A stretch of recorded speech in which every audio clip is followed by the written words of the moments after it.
Welcome, everyone, to today's show. I'm JJ Flazanes, your host and producer.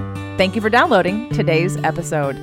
Today is a solo show. We're going to be talking about maintaining alignment using the law of attraction. I reached out to the community and asked what is needed, and I appreciate those of you who are an active member of the community, either on the 30-Day Manifestation Challenge page, which is free. And by the way, our next free 30-Day Manifestation Challenge is in September. And if you're not in the group, if you're in the group, you don't have to register. But if you're not in the group and you want to participate, you can go to jjflazanes.com/30day, 30DAY to register for the next free 30-Day Manifestation Challenge. I also want to give a special shout out to those in the Inner Circle membership because you guys are extremely responsive. And when I ask you what you need, you tell me. And that is this relationship that I have with you. A lot of you who are participating in something that I'm doing, I definitely reach out to ask what you need and try to create and help facilitate what it is that you need, whether it be through me or inviting on certain guests. And for those of you that don't listen often or don't participate, I do still consider you, but I use law of attraction to attract those who are wanting it most, who are engaged in it most, who are communicating, who are showing up and then asking. So if you want to ever send a question, you're welcome to do so via email, and I'm happy to try to address it on the show. So when I reached out to ask this last couple of days, and again, I appreciate those of you who are very responsive because you took no time whatsoever to respond, which helps me create what it is you need. It felt like the overall arching theme was alignment. And there's lots of different questions, and I'm going to try my best to answer them, even though some of them require more digging. If I was working with you one-on-one, I'd ask more questions to get the specific example of what you mean. So I only have to sort of assume certain conditions in order to answer some of these questions. The law of attraction has many principles and ways of understanding it. And there are some very oversimplified points that I think a lot of people won't accept. You want to keep going to conditions. You want to keep justifying a position that you have. And I want to bring forth, again, the simplification of how we can actually look at this to answer some of these questions so that your need to tell a story to justify where you are no longer becomes either a focal point or an excuse. So the first question that I have here is about focusing versus repelling in law of attraction. And law of attraction really is about your point of focus. Because remember, it's a frequency, and you're ultimately deciding what to pay attention to. Now, in law of attraction terms, there's really only two choices. You can focus on what is, or you can focus on what you want. Herein lies, again, a very simple principle. Are you focused on what is, or are you focused on what you want? Because your brain doesn't know the difference about what is. Your senses respond, and your biology responds to your perception. And if your perception is that you're looking at something and therefore perceiving what's going on and making judgments and having an emotional reaction to what you see, you're creating a reality based on what is. If you're focused on what you want, you're tuning yourself to a new level different than what is, and you're literally stubbornly holding the position of I'm waiting to see it happen in this way. Therefore, I am not paying attention or focusing or giving any of my attention on what is because I'm uber focused on what I want. One of the questions from Gina in this list of questions I have here is about how I manifested Doug and about bringing more love and joy. And someone else asked about love and joy, and I'll get to all of your different suggestions in a second. But this is the baseline principle of what I used when I was in my marriage, and it didn't even matter how it ended up, but how I manifested Doug was while I was in a situation that I could have every day decided to complain or focus on what wasn't good. And it wasn't horrible, but it wasn't ideal, and it wasn't what I wanted. And it wasn't what he wanted either. But the point is, I could have focused on the lack. I could have focused on the negative. I could have focused on what I wasn't getting. I could have set my vibration, although part of my vibration was very much in responding to what was going on, what is. I made a point every day, multiple times a day, through journal exercising, through Rampage of Appreciation, through doing it with a friend, through doing it by myself, through certain meditations, hypnosis. I literally exercised focusing on what I want. And I would focus on experiencing, literally emotionally, physically experiencing, right? My biology would shift because I would put myself in a state of imagining that what I wanted was true, that what I wanted was happening. I would put myself in a state of being where I was focusing on what I want and on how that would feel, how that would look, how my body would respond. And I spent a significant amount of time, probably between 20 minutes and an hour to 2 hours a day, not all at the same time, focused forward on what I wanted, which is why my relationship was perfect, because it gave me contrast to have to do this in order for me to get exactly what I wanted in my relationship with Doug. So your conditions only affect your reality when you're focused on the condition and when you're focused on what is. If you take your attention away from what is, and this is what we talked about in the episode that I did last time on how to feel better right now, that's about pivoting.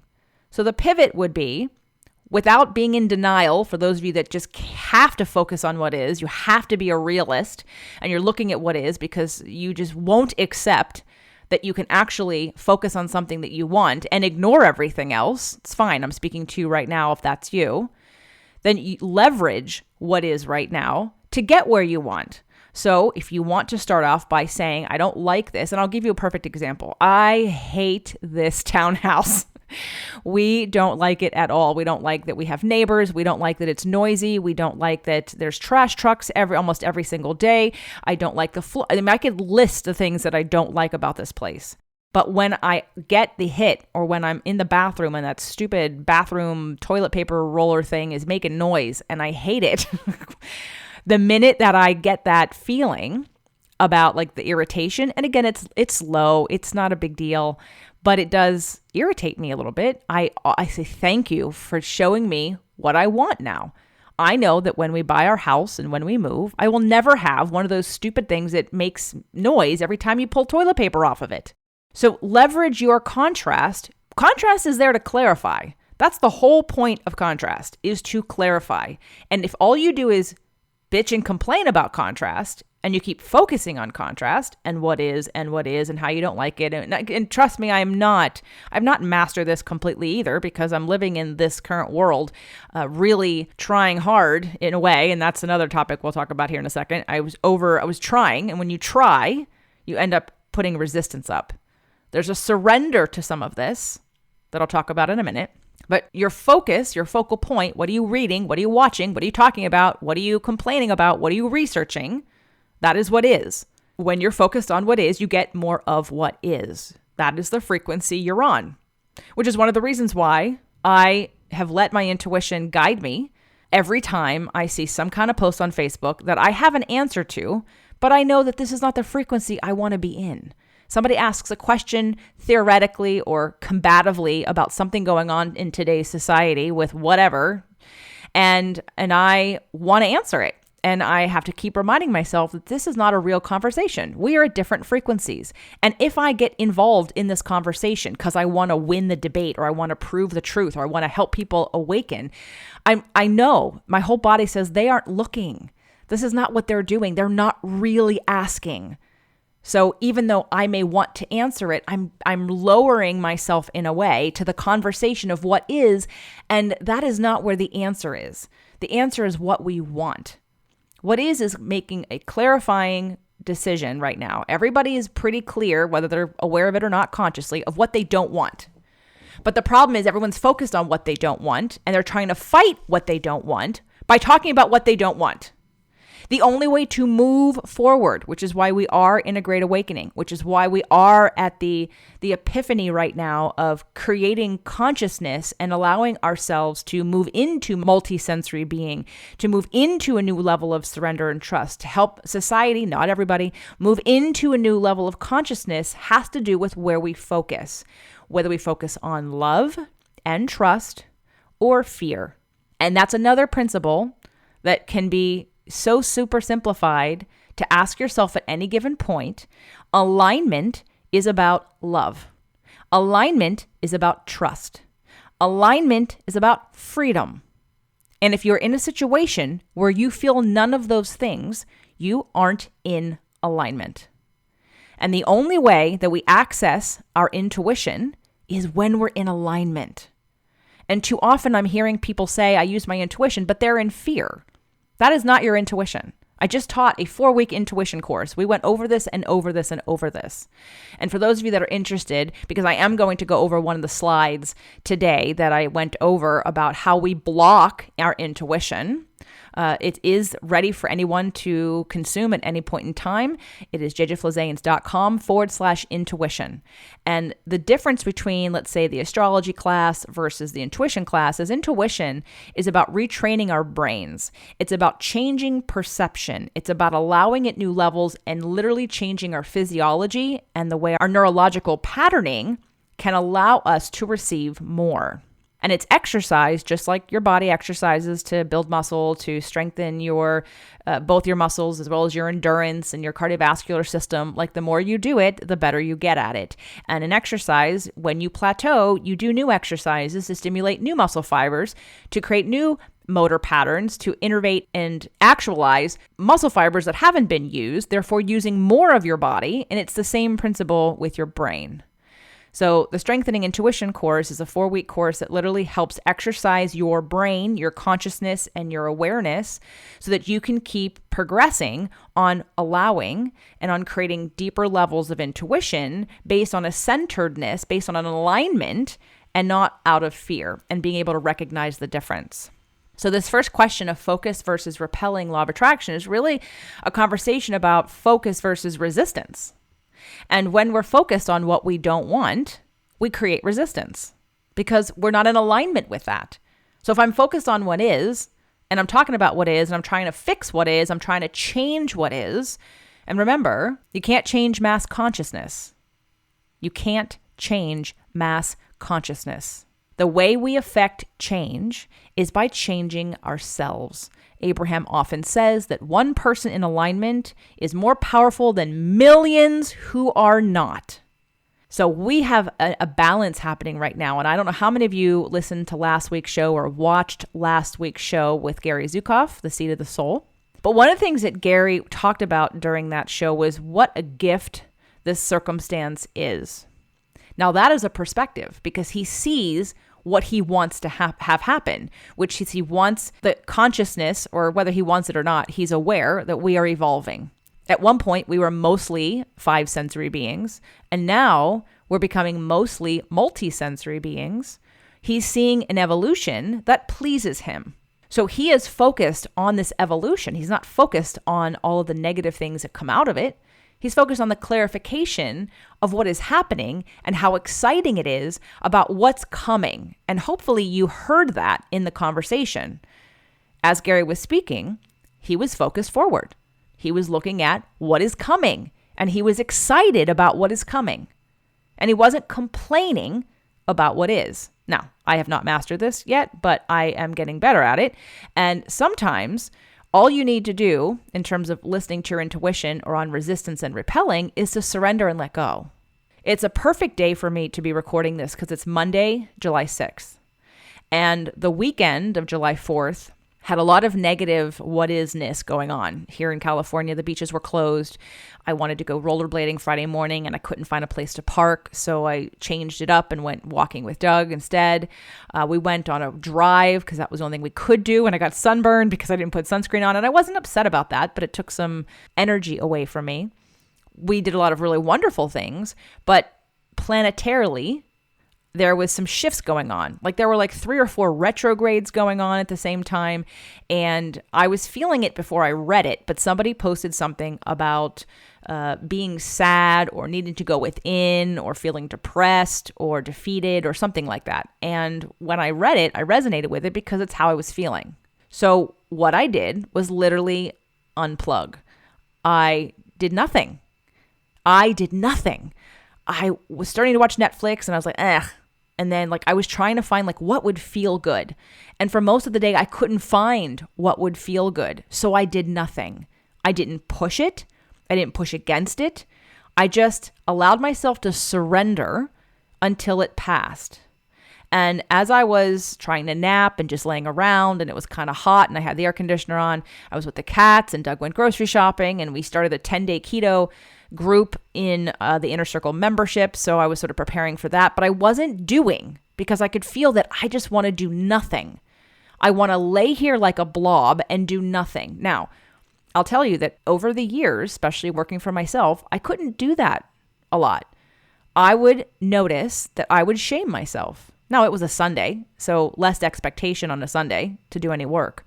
But I used to shame myself for doing things like that because I thought that my self-worth was about producing, or my self-worth was about how much money I had, or my self-worth was about how I looked, or about how many people followed me, or how many people followed me on Instagram, or any of that crap. And over the years, through doing these practices, I've more and more come to peace with understanding how to handle a day like that. I was in my body and I noticed that I had no energy. And physically I had some things going on, but I had no energy. So if I go try to compensate for that by overdoing or pushing, if I just listen to what my body wants, if I'm connected to my body, which I am, and if I trust my body, which I do, my body said, chill out. Do nothing. Recharge. So I did that. Now, I was sad or depressed or feeling overwhelmed by society's issues and feeling a lack of freedom, which is, again, my perception. But also I was clicking into, what do I want? I was looking for a thought, and I wasn't looking feverishly. I was just allowing thoughts to come and go. And I was asking myself, well, what would feel good? And at that stage of emotion, there wasn't too much. Now, on one side, many of you aren't confident enough in your trusting ability of your body or of source to allow that to happen. A lot of you resist embodying a true surrender. So what happens is you override it. You override it with nervous energy, or you try to force it. And that is when you are repelling. When you are not honoring where you are. And again, remember, contrast is clarification. So you're going to experience things that are negative in your life. It's how you deal with them and the relationship you have with it that is important for you to pass through it. And when we ignore it, when we resist it, when we suppress it, and that's what I didn't want to do. I noticed that trying to watch a Netflix show was suppressing. I got no joy out of watching a couple new shows. I thought, I'm not interested at all. And my body kept saying, just disconnect.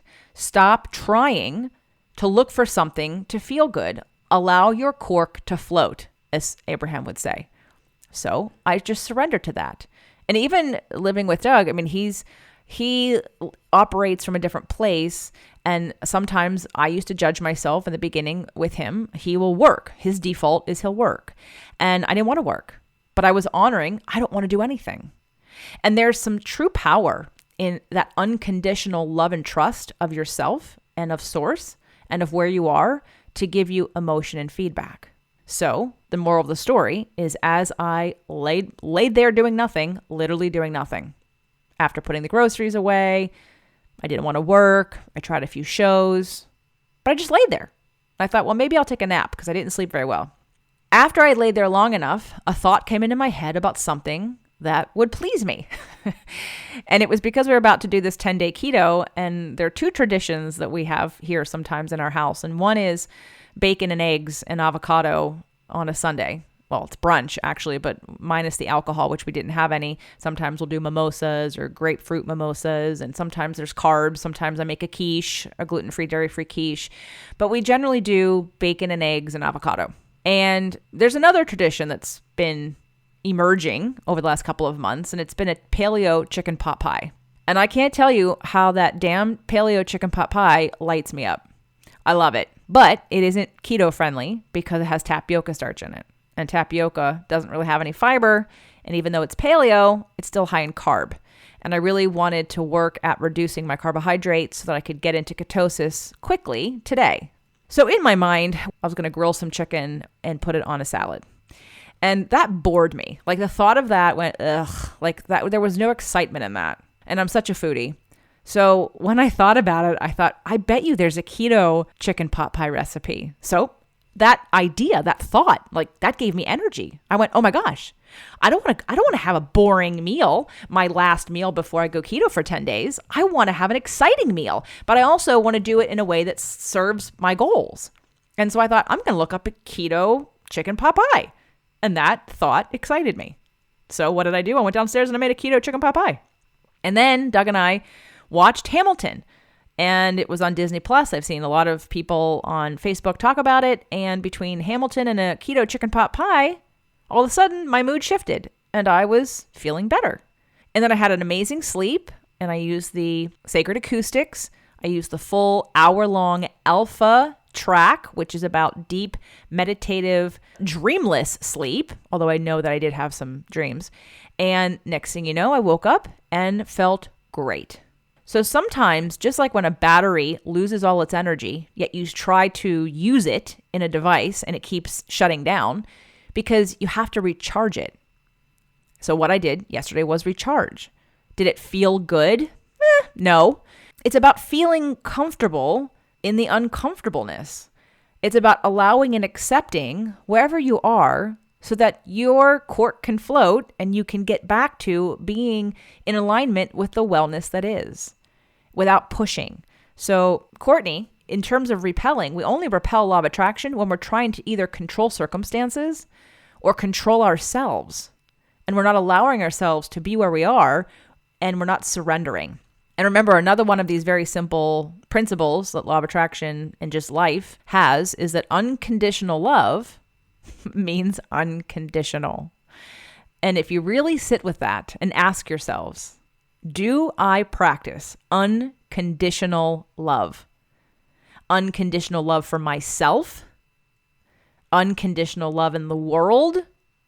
Or am I looking to control others and circumstances in order for me to feel better?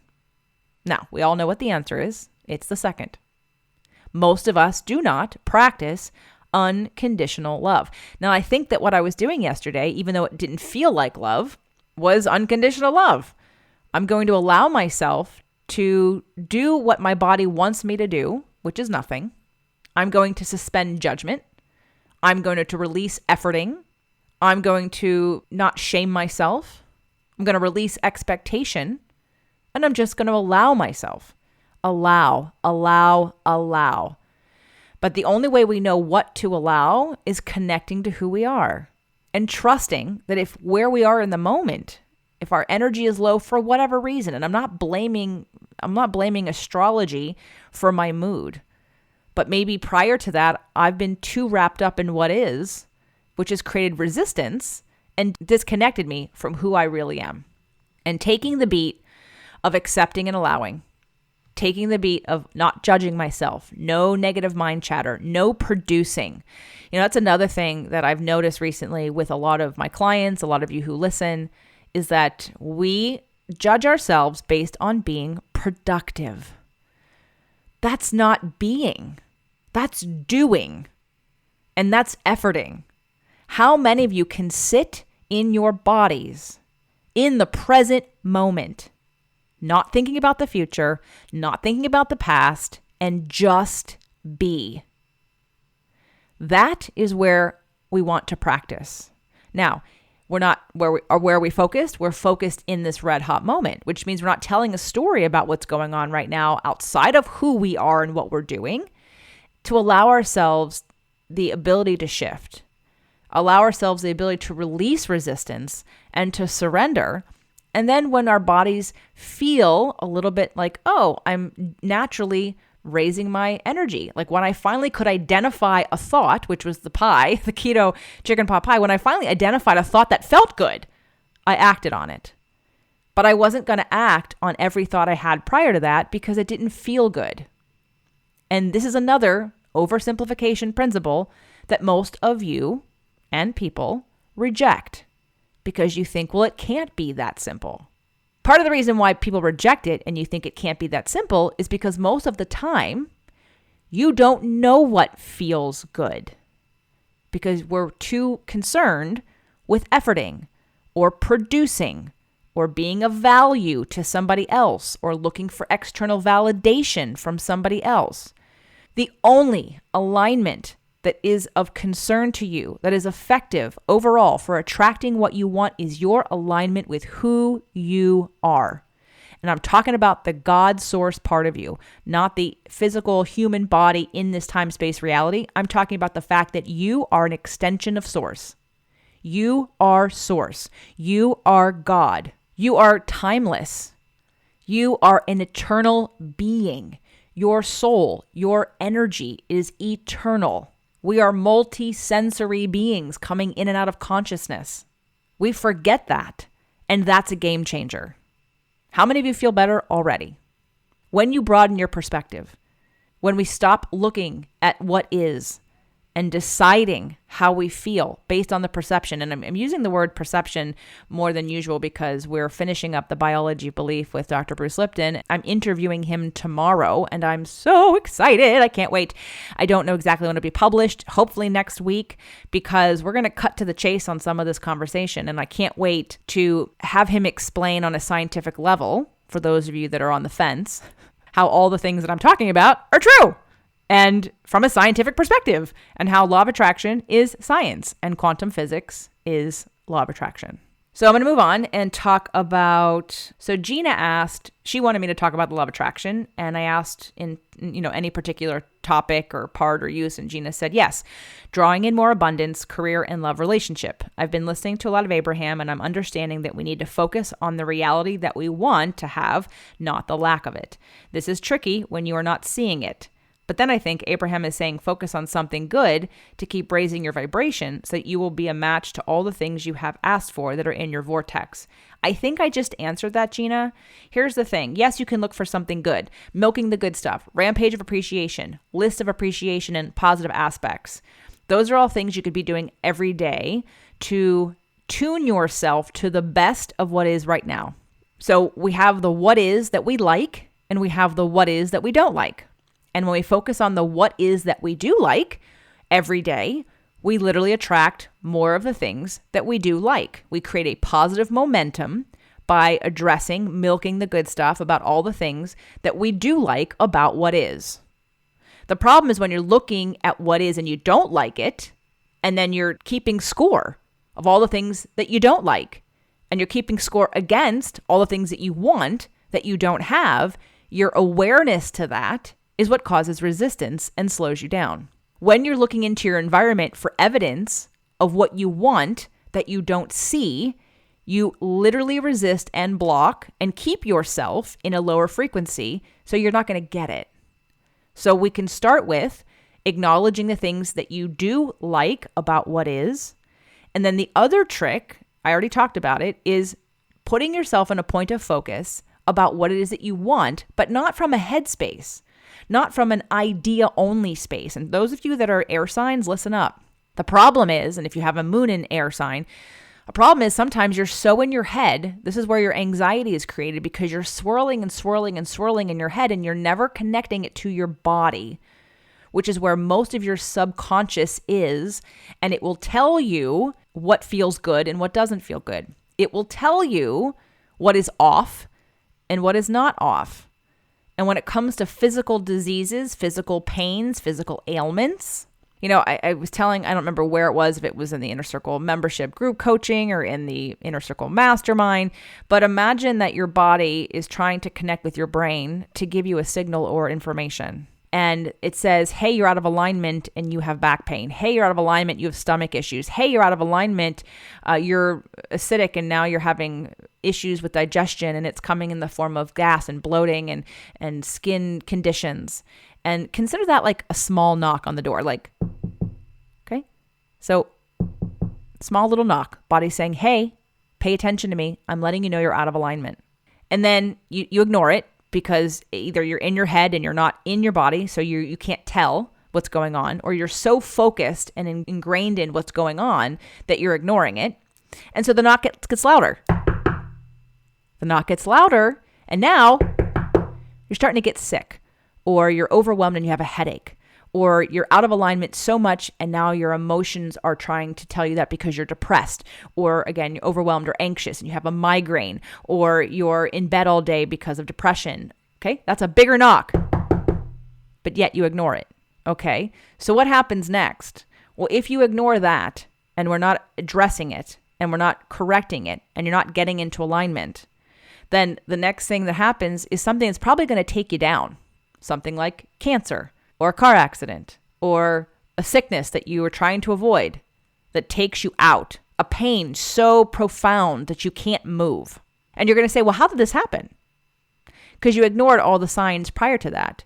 But you didn't know to look for the signs because you weren't connected to your body because you were in your head. You were trying to be productive. You were overwhelmed. You didn't give yourself any space. You never let yourself be because you were so busy doing that you weren't connected. You weren't conscious. You weren't looking for indications of what is going on in my body to let me know if I am in or out of alignment. If it's been happening for a while, it's going to show up in your body. Now, your emotions, everyone, are your first indicators of if you're in or out of alignment. And if you don't listen to your emotions, that's when the snowball gets bigger, rolling down the hill, and it becomes physical. And then when it's in the physical body and you numb it with drugs, cortisone shots, pain pills. I got somebody who has all these different reactions to things, and the doctors put her on things that would help to numb all of those things happening. So we didn't actually find what was wrong. We just numbed the response. And if you take the drugs away, then those responses are going to come back because we haven't actually got to the root of why it's there in the first place. We just keep drugging it, numbing it, and suppressing it. If you're suppressing, which is why I'm not a fan of drugs. I'm not a fan of cortisone shots. I'm not a fan of ibuprofen and Aleve. I'm not a fan of pain pills unless you've just had surgery or something, or the momentum is so big that you need something external to stop it. This is why we talk about addiction a lot, because do you know what your addictions are? I'll give you a hint as to what most people are now. If you're not aware of it, you just look around and you can see at least one addiction that many people have. First, it's control. How many of you are so upset about what other people are doing? Well, I'm one of them. I definitely can give myself a little bit of that. It's not a lot. I don't really care what you do. I care what you tell me to do. But that's a form of control because I can't stop that either. I can't control what you're going to say to me or that you want to control me. But a lot of people are literally making themselves sick, suppressing their immunity at every turn because they're so upset about what is their circumstance and how they're trying to control it. If you were not aware of your addiction that's control before this, take a good look at how you've responded. And if you have responded the way I've just explained, one of your addictive tendencies is to control. So to use my example of what happened yesterday, I wasn't trying to control. I was trying to release control. Now, my old self would have said, go be productive, go do something. Doug's working. You should go work. Why don't you want to work? Well, there's something you could be doing, or fight this feeling by trying to do something happy, put on some happy music. Like I was literally in such a place that I was like, I'm going to allow myself to naturally bob up to the surface here until a thought I have feels good. And the first thought that felt good was the keto chicken pot pie. But that's because I was literally giving myself permission to be attuned to myself. One of the course ideas, and I thank those of you that always respond to this, part of the journey and the law of attraction, if you will, for me, the excitement of this community is that I have literally built everything based on your needs and my needs and desires, but I'm not trying to create something I think you need and shove it down your throat. I'm literally taking based on the people that I'm working with, the feedback that I'm getting, the comments that I get, the people in the groups. I'm feeling into what is necessary. What's the next step for many of you to get to the next level of law of attraction, the next level of surrender and trust, the next level of getting rid of or moving beyond your current upper limits. And that's another phrase I wanted to bring up because I think it's so powerful. When Gay Hendricks and I did the show on the Big Leap, and even just me revisiting the Big Leap the first time or the second time, was that the Big Leap and upper limiting gave a framework for identifying exactly how much joy, love, success, and abundance you allow yourself to have. See, law of attraction oversimplifies to say you're in alignment or out of alignment. Awesome. Cool. It also says if you focus on what you want or focus on something that feels good, that you'll be in vibrational alignment with it. That is true, but what Gay Hendricks did with the Big Leap and with upper limiting is identify where our thermometers are set. So now we can see the reason why I can't make $5 million and hold on to it, not me personally, but just anybody, is because I don't believe I'm worth it. I have one of these 4 belief systems going on that keep my thermometer set at I can only make $50,000 a year. And as long as I upper limit, I don't take action, I don't trust myself, I make excuses based on fear, I'm addicted to my story that keeps me stuck because I'm too unwilling to have courage or a new level of self-love for myself to get me to the next level. The work of the Big Leap and upper limiting gives us a framework to now see more clearly what that thermometer is for you. You know, I've taken a lot of courses over the years and been in lots of masterminds and been in lots of programs, and one in particular, the Millionaire Mind. I remember the person who was running at the time talking about how he, made millions and he lost it. Then he made millions and he lost it. And he made millions and he lost it. And I think back to that time, and I think part of it, what he was trying to sell, which he was doing very successfully, is like there's a mindset to it. There's a way in which you behave, the way you save money or that you pay yourself first, or just the way that you invest money that can help you get over that. And then the rest of the course, the rest of the focus was about the underlying belief systems.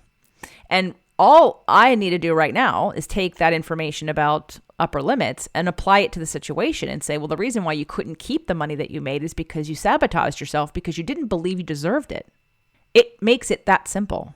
So when you're at a place where you're not attracting the next level of what you want, it's most likely because you're upper limiting and you're telling yourself subconsciously that you don't deserve it. And you're staying in some kind of pattern that keeps you practicing these habits and not allowing yourself to move to the next level of love, success, abundance, and joy. But it's you that controls that temperature. And it's you that has to notice when you're upper limiting. And it's you that has to notice what you do to upper limit. So for me, the places where I would have stayed in this negative energy longer is me shaming myself, me telling myself that I need to do something or be productive or get something done today, or there are other people who are raising children and doing this, and what am I doing? Doing nothing. That would have been very upper limiting. But the form of self-love and compassion that I offered myself was how I got through it rather quickly. Even though literally almost the entire day, not quite the entire day, but like most of the day was spent not in alignment. I had to allow myself to float up towards the surface of the water naturally until I could find a thought that felt good. And once I found a thought that felt good, I could have judged that too. I could have said, are you kidding me? Really? Food? But I allowed it to be. I didn't judge it because I have a certain level of compassion and self-love, and I'm going to say confidence. So what I think is coming down the pipe in terms of courses that I'm going to offer, and I've already asked this question, I've already had 10 people say yes, is to do a course on cultivating confidence, because that's going to move the needle on your ability to receive. The ability to receive is where you open up to intuition. It's where you get to the next level of accepting and attracting what you want, and more importantly, keeping it. We've got another client who's in the podcast mastermind, and she's reading The Big Leap because I'm making all of them do it too. If you're in my Inner Circle mastermind, you've already read it and done the worksheets, and ongoingly, the next year people, the new group of people coming in or the new people entering the already existing group will do the same thing. It will be a requirement to have a conversation around knowing and looking at your upper limits and knowing what actions and behaviors take you out, that stop you, that sabotage you from getting to that next level. And sometimes for some of you, it's literally the conversation of you're focused on what is. And if you're looking at what is and you don't like what is, you're never getting out of that cycle because you're going to constantly be upset about what you think that you're giving your power away and saying, I can't be happy until what is changes. But hopefully what you understand now that you didn't as well 45 minutes ago is that you can't change what is to change how you feel, We have to first change how we feel and what we're perceiving and what we want and our own alignment and our own frequency for us to be able to see things differently. So Gina, I think that should answer a lot of the things that you asked in terms of abundance, career, and love relationship. And, when you said it's tricky because you're not seeing it, know that you're keeping score. And even the act of keeping score says, I don't trust this process. And there isn't enough for me to be happy about. And I can't be happy until XYZ changes. So I would recommend, Gina, and everyone else listening who this resonates with, do your appreciation list every night before bed about the things that actually happened in your life that you appreciate. And on the other side of the page, do what I'm looking forward to experiencing. But again, here's the trick. You don't just write it down as a remote list. Like every time you write it, every time you write what I'm looking forward to, you imagine it being real. Again, your body and biology don't know the difference between what is real and what is not real because all of us experience reality on a different frequency. How many times do you look at something and someone else is looking at it and you have a completely different response? All the time. So what's the difference? The difference is our perception and then the meaning and emotion that we apply to that perception. We experience emotions based on what judgments and what things we think we are lacking based on our perception. So we can change our perception and you can change your beliefs. But when we're looking at what is and telling a story about what is, and you don't like what is, you are stuck. So next question was about boundaries. And I'm the one that put this out there. Shauna agreed with me and said, definitely boundaries. Boundaries is probably going to have to be another conversation as we're nearing a 45-minute mark on today's episode. So I'll just say that boundaries are indicators of when you are out of balance. And I'm trying to give you an example. So what I've noticed recently, and sometimes, again, we can do one of two things. When we're out of balance, we can beat ourselves up for being out of balance. We can get mad at the circumstances that we think created our out of balance. And when we do that, again, we're focusing on what is and the conditions like that got us to where we are right now. We don't like it. And as long as that's the conversation, then that's emotionally and vibrationally where we stay. But if you can leverage that and say, wow, I'm super tired and I'm overwhelmed and I have a headache and I'm overworked, which is what I did a little bit on Sunday. How do I not do that again? What's the value of this? What's the benefit? What's the lesson from this contrast? And for me recently, I've noticed with my schedule, while I love my new morning schedule that I have, and I actually even have another boundary that got created recently with some clients that I've had for a long, long time. And they're on a certain number of sessions a month. And I set it up that way. So that way when they traveled or I traveled, that like sometimes we did less and sometimes we did more, like it would all work itself out. And it was just the same payment plan every single month. Well, now that they're not traveling, they've been doing more and I haven't been charging them for it. And every time I would check in with, do I say something? I thought, no, we're probably still evening it out and it's fine. They've been clients for a long time and it wasn't the right time. And then something clicked about a week ago and I said, nope, not doing that anymore. I'm going to tell them that they only signed up for 5 and we're either going to have to increase the package or just do 5. And when I had the conversation with them, one said, well, did you want to renegotiate? I said, no, I don't need to renegotiate. You just decide if you want to add, we're doing 6 to 8 sessions a month and you're paying for 5. So either we change the package to 6 or we just do 5, which means I'll get Fridays off.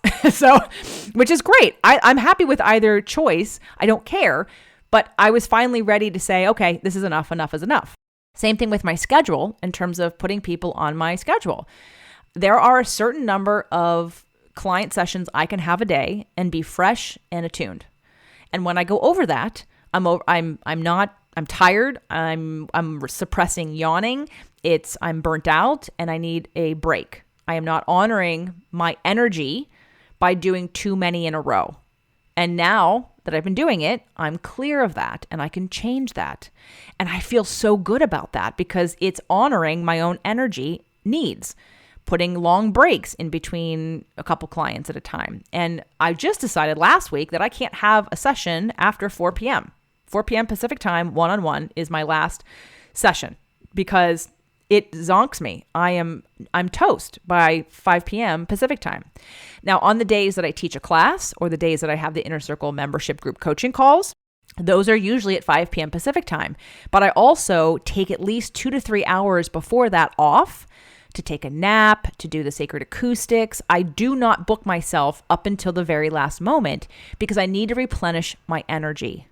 And for those of you that are more right-brained, more emotional, more empathic, you're affected by other people's energies, or you give a lot of energy to what it is that you're doing, which I do, you need to replenish. If you're a healer, you can't do 5 sessions back to back. It'll zap you. And you definitely can't be doing anything for free, by the way, everybody, because if you're doing it for free, then there is a lack of energy exchange. So that's why, for some of you, I've recommended in certain business coaching situations that while doing a certain consult or something every so often for free is fine, if you do things for free and you wonder why you're so tired, you might be thinking, well, maybe this isn't the right job for me or the right profession or the right application of my skills and services because it leaves me really tired. Well, if you're not making any money, there's no energetic exchange. There's nobody's giving energy into you. You're just giving energy out. So there has to be an energy exchange. And that's also a point in your relationships, in your business, and in your life. So I'm going to jump to a question that Gail had this morning. She's in the Inner Circle membership and the mastermind. And Gail mentioned about, work, like the balance of being in the work, being a single mom, having a side business, and maintaining balance and alignment. Well, Gail and everybody else listening, you have to create space for your own alignment. And again, if you're in the momentum of doing, then you're probably not in alignment most of the time because you're in response to somebody else's desires. You're not starting from a place of I-centered, me-centered, and what do I need to stay in alignment?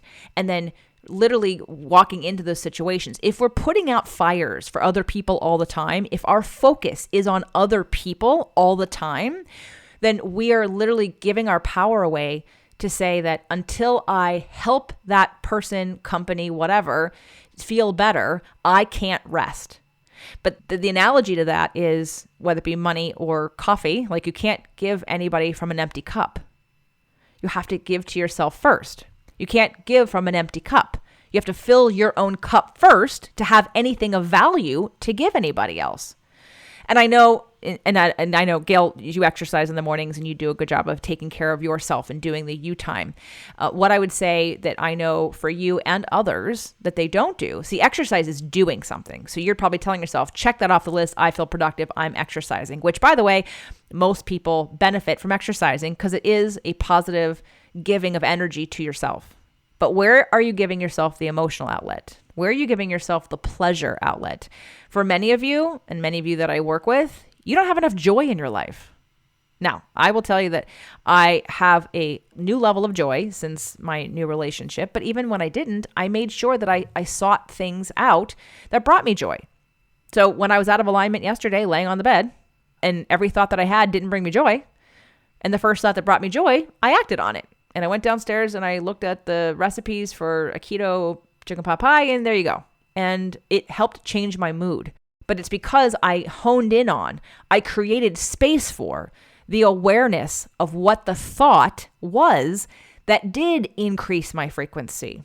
When we're so busy, you're not stopping to be in alignment and to figure out what thought gets you there.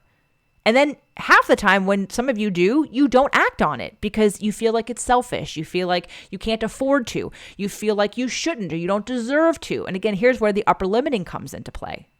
When you put your alignment, how you feel, what you focus on, and protecting your energies first, everything else will fall in line. And boundaries come when we recognize that we've stepped over a place where we throw ourselves out of alignment by overgiving. That's what I was doing with not charging. I mean, again, and I don't do this often, but I mean, it was because of circumstances that I thought I'm not going to charge them right now. It didn't feel right, blah, blah, blah. And I just didn't do it. But it pushed me beyond a boundary at some point. And when it did, I was aware of it. And when I had the thought, it felt good. It felt timely. And it was like, okay, I'm going to do this. I'm going to ask for what I want. I'm going to tell them what the rules are. And it's now completely in alignment with who I am on every level. And it feels good. And it didn't feel good prior to that. So being in alignment is what creates knowing what to do, what impulse to follow, because you're in your intuition. So boundaries probably deserves a whole nother show, quite honestly, but I'm going to quickly go through the rest of these. So Emily asks about maybe something about relationships endings and embracing new beginnings. Emily, I would say everything I've already said. Focus on the pieces of what the relationship ending gave you, why it had to happen, what appreciation you can have for it. If it wasn't for my last relationship, I wouldn't have Doug. It's because of the contrast of my relationship. I made no mistake. I was not a minute too soon or too late. All the things had to come into exact alignment at the right and perfect time for me to have my story unfold the way that it did. If it wasn't for my last relationship, you and I would not be having this conversation because I wouldn't have never started a podcast. It's because of the podcast and my intention to the podcast and using law of attraction in my relationship and me knowing and trusting with beyond a shadow of a doubt because of how much I wanted it. I knew I was going to get what I wanted. I didn't know how. I thought it was going to be through my ex. You've heard this a million times, but I knew I was going to get it. I had no evidence that I was going to get it, but I knew I was going to get it. Why? Because I wanted it so badly. I wanted nothing more than that. I wanted a intimate, deep, connected relationship over anything else, more than money, more than security. And because I wanted it so badly and I believed and I knew, I allowed it to be and I acted on that belief. For those of you that don't have that kind of belief, this is where working on what are your limiting beliefs and why are they there and how do we change them? And again, person to person, there's going to be different ways to address them. I use so many different tools with individuals to do this. Just to give you a few, EFT, the Imago, creating your Imago exercise, using the needs and feelings list and the 3 steps to effective communication from nonviolent communication. I mean, there are several ways to go about this. But where law of attraction shows you what you believe is based on what you keep attracting.